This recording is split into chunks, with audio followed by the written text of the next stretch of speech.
Ребят, всем большой привет, меня зовут Фил, это канал Честный Блог. Если у вас есть дети, то в какой-то момент просто 100% появляется необходимость купить ребенку планшет. Просто по той причине, что давать ребенку телефон это не очень хорошо, как минимум для глаз. Точнее так, это плохо для глаз. Гораздо лучше дать планшет. Очевидно, что без планшета жизнь вообще для ребенка невозможна. Ну, точнее так, давайте я вас спрошу, есть ли среди вас люди, у которых есть дети, и кто не давал ни разу в жизни планшет? И давайте так, не давал телефон. То есть вы каким-то образом обошли эту историю. Если есть здесь такие люди, напишите, пожалуйста, об этом в комментариях, это было бы очень круто. А вообще было бы интересно узнать, наоборот, у родителей. Дорогие друзья, какой вы покупали своему ребенку планшет? Напишите, пожалуйста, об этом в комментариях. Я могу сказать, что у моих детей был планшет Huawei M5, по-моему. Также был еще давний планшет Google, не помню, как он назывался, 2013 года. Вот такой на 10 дюймов. Сейчас у меня у дочки самсунговский планшет, а у сына планшет Xiaomi P5. А я сегодня вам хочу рассказать про такую модель. Это TCL Tab Max планшет на 10,4 дюйма. И вы знаете, с планшетами достаточно сложная штука, потому что их реально очень немного. Ну, то есть есть вот основные марки, да, Samsung, Apple, Huawei, Xiaomi и дальше все остальные. И вот разбираться в этих всех остальных планшетах, ну, крайне сложно, потому что есть огромное количество китайских ноунеймов. То есть купить планшет не проблема. Но чтобы это было не дно, это, ну, на самом деле надо постараться. Я вообще далеко не поклонник компании TCL, и, в принципе, первый раз познакомился с ними в прошлом году, когда они прислали мне свой телефон. А тут они прислали свой планшет и говорят: Филипп, будет цена недорогая, а по характеристикам будет очень хорошо. Я такой: ребята, ну опять же, ну TCL, ну сложно людям рассказывать на моем канале про TCL. Они такие: Филипп, ну ты вот возьми, попробуй, и если понравится, расскажи. Если нет, ну можешь не рассказывать. И вы знаете, я попользовался им, и я точно понимаю, что если вам нужен планшет не очень дорогой, если вы не хотите влезать в iPad, Samsung и все остальные, если у вас есть бюджет тысяч, там, не знаю, 18, 17, 16, то вот этот планшет будет нормальным решением. Не классным, не супер офигенным, не каким-то там невероятно супер сумасшедшим, нет, просто нормальный планшет, которым вы без проблем будете пользоваться. Он не будет тупить, у него 6 гигов памяти и 256 встроенной. 256 встроенной памяти. И еще можно вставить карточку памяти. Но в принципе, я думаю, 256 вам хватит за глаза, вам и вашему ребенку. Это и киношки накачать, и игры все поставить, и все что угодно. И самое главное, он тянет большинство нормальных игр. То есть и PUBG работает, и Call of Duty здесь работает, и, господи, Genshin Impact на минималках тоже можно поиграть. Пытаться вам продать этот планшет я совершенно не собираюсь. Просто хочу вам рассказать, что вот есть такой планшет, и он неплох. Меня зовут Фил, канал Честный Блог. Погнали!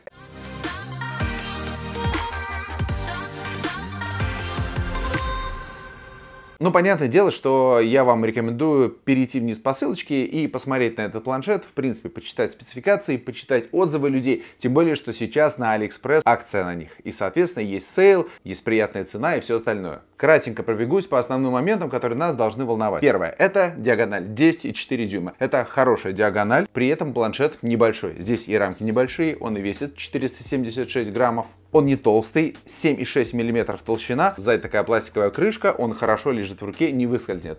Но чехол, конечно же, лучше все равно купить, чтобы ребенок не разбил экран. Кстати, если потрогать руками, то чувствуется здесь бортик. То есть, если вы положите планшет экраном вниз, он, по идее, не будет касаться поверхности. Как я уже сказал, 6 гигов оперативной памяти и 256 встроенной. Вот вы можете, например, сказать: Филипп, ну смотри, недавно презентовали Realme Tab. Компания Realme, очевидно, нам всем более понятная, чем TCL. И вот он примерно в этой же ценовой категории, типа там 17-18 тысяч рублей. Ну типа, мне ж проще Realme купить, чем TCL. Я с вами соглашусь, имя Realme действительно более понятное. Но смотрите, Realme минимальная модель это 4,64. Я молчу про то, что там не сильно крутой процессор, там батарейка на 6000 мАч, а тут 8000 мАч. Экран примерно то же самое, но самое главное, 4,64 минимальная комплектация. Здесь минимальная и, по сути, единственная комплектация 6,256. Чувствуете разницу, да? Можно использовать карточку памяти до 256 гигабайт. И сразу вам хочу сказать, что по производительности трудностей никаких нету. Здесь стоит не сильно мощный процессор Snapdragon 665.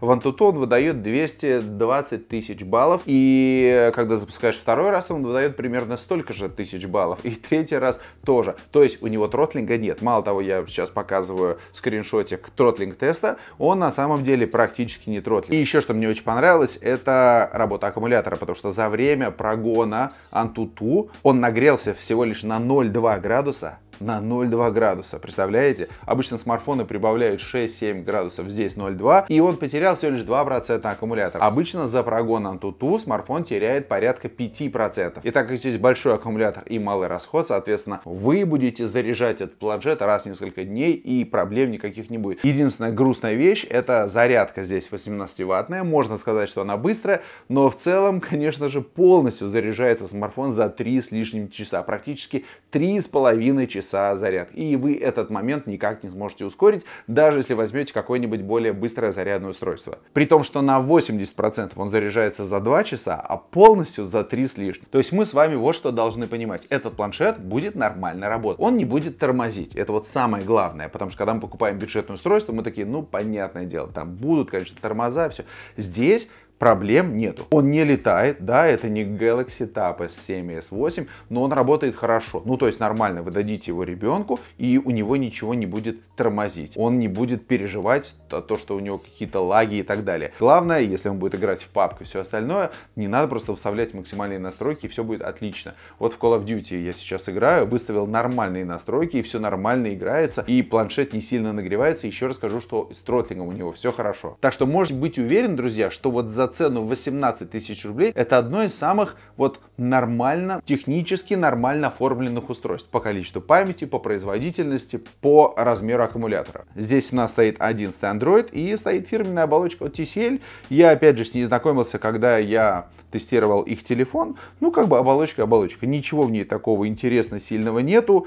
Работает нормально, без каких-то лагов. Естественно, здесь экран 60 Гц. По сути, она отличается ровно так же, как самсунговская отличается от Huawei от MIUI, а MIUI от Realme. Просто по-разному нарисованы значки, и все находится немножко в разных местах. Короче, самая обычная оболочка. У меня, знаете, вот главный вопрос, на самом деле, к этому планшету, это к экрану. Здесь у нас стоит IPS-матрица, разрешение 2000 на 120. Понятное дело, что она 60 Гц. Она не сильно яркая, это, наверное, первая претензия. То есть ты прям смотришь, она постоянно уходит в такие серо-голубые тона, и если ты меняешь угол наклона, то прямо видно, как происходит преломление и потеря яркости. Это не глобально, это не проблема. Если вы возьмете любой другой планшет этой же ценовой категории, вы получите ровно то же самое, потому что здесь нет у нас AMOLED, соответственно, все эти IPS будут выглядеть примерно одинаково. Но вот мне немножко не хватило яркости. Наверное, вообще в глобальном смысле это главная претензия к этому планшету. Экран и нехватка яркости. Разрешения в целом хватает, да, пиксели можно рассмотреть, но это окей. А вот яркости мне немножко не хватает. Но думаю, что у других планшетов будет примерно та же самая история. У нас здесь 4 отверстия под динамики, но на самом деле здесь всего лишь 2 динамика. Кнопка включения, громкости, разблокировка происходит при помощи ввода пин-кода. Также можно настроить разблокировку при помощи фронтальной камеры. Все, что нужно, по большому счету, ввести все необходимые данные, посмотреть на наш планшетик, и он разблокировался. Эта штука работает более-менее нормально. Не супер, но нормально. Снизу у нас USB Type-C второго поколения, можно подключать флешки, это хорошо, можно перекидывать музыку, фильмы туда и обратно. Здесь нет никаких высокоскоростных Wi-Fi и достаточно старенький Bluetooth версии 5.0. Еще вещь, которая меня, честно говоря, удивила, здесь нету отверстия под 3,5 мм джек, то есть сюда нельзя подключить наушники. Это очень странно, потому что обычно во всех бюджетных устройствах эта функция есть. Беспроводное подключение обычно реализовано у более дорогих устройств. Здесь нету разъема под джек. Ну, как бы странно, но окей, тогда купите еще своему ребенку сейчас на распродаже какие-нибудь Realme Buds, это третьи за там $20, и тоже будет хорошо. Про аккумулятор я вам уже рассказал, да, это 8000 мАч, это хорошая цифра, и в целом вы будете заряжать этот планшет раз в несколько дней. Он не сильно быстро садится в играх, не сильно быстро садится во время YouTube, поэтому раз в несколько дней точно будете заряжать. Я думаю, что это нормальный режим работы планшета. Звук из динамиков нормальный, он не блещет вообще какими-то там невероятными показателями, просто нормальное звучание для того, чтобы играть и для того, чтобы смотреть киношки. Как у любого нормального планшета, здесь, конечно же, есть камера. Задняя на 13 мегапикселей и основная камера фронтальная на 8 мегапикселей. В целом делает нормальные фотографии. Здесь ничего не надо ожидать от этого смартфона. Видео он записывает Full HD, 30 кадров в секунду.